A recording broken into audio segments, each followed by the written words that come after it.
अब आप कहेंगे क्यों? हमने तो कितनी बार ऐसे करके छींक को रोक लिया है और हम बड़े तमीजदार दिखे हैं। पर अगर आपने ऐसा किया है और आप आज भी जिंदा हैं, तो मैं कहना चाहूंगी कि आप भाग्यवान हैं, क्योंकि ऐसा करना आपके लिए कितना खतरनाक हो सकता है कि आप खुद भी नहीं जानते होंगे। आओ बताते हैं।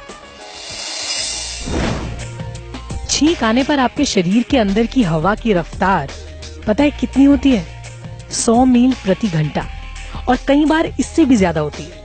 अब सोचिए कि इतनी तेज रफ्तार को आप रोकने की कोशिश करके कितनी भारी गलती करते हैं। सर्दी खांसी होना बहुत आम चीज है। मौसम बदला नहीं कि नाक पनीली महसूस होने लगती है, फिर चीखते चीखते जान आफत में आ जाती है। सबके साथ यही होता है। कई बार आप जब लोगों के बीच होते हैं तो नाक दबाकर, मुंह दबाकर छींक को रोक लेते हैं। ज्यादा तमीजदार बनने की कोशिश करते हैं ना। अगर आपको भी ऐसा करने की आदत है तो मैं बता दूं, इसे छोड़ दीजिए। कहीं आपके साथ भी वैसा ना हो जाए जैसा एक 34 साल के आदमी के साथ हुआ। उसे छींक आ रही थी, इसे रोकने के लिए उसने नाक पकड़ी, मुंह बंद किया और छींक को रोक लिया। छींक को बाहर निकलने की जगह ही नहीं मिली। इससे गले के पीछे और जोर पड़ा और वहाँ छेद हो गया।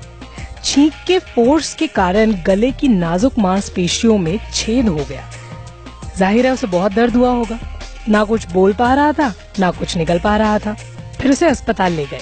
वहाँ करीब 1 हफ्ते तक उसका इलाज हुआ। डॉक्टर ट्यूब की मदद से उसके अंदर लिक्विड डाल रहे थे, खाना डाल रहे थे, क्योंकि वो कुछ भी निगल नहीं पा रहा था।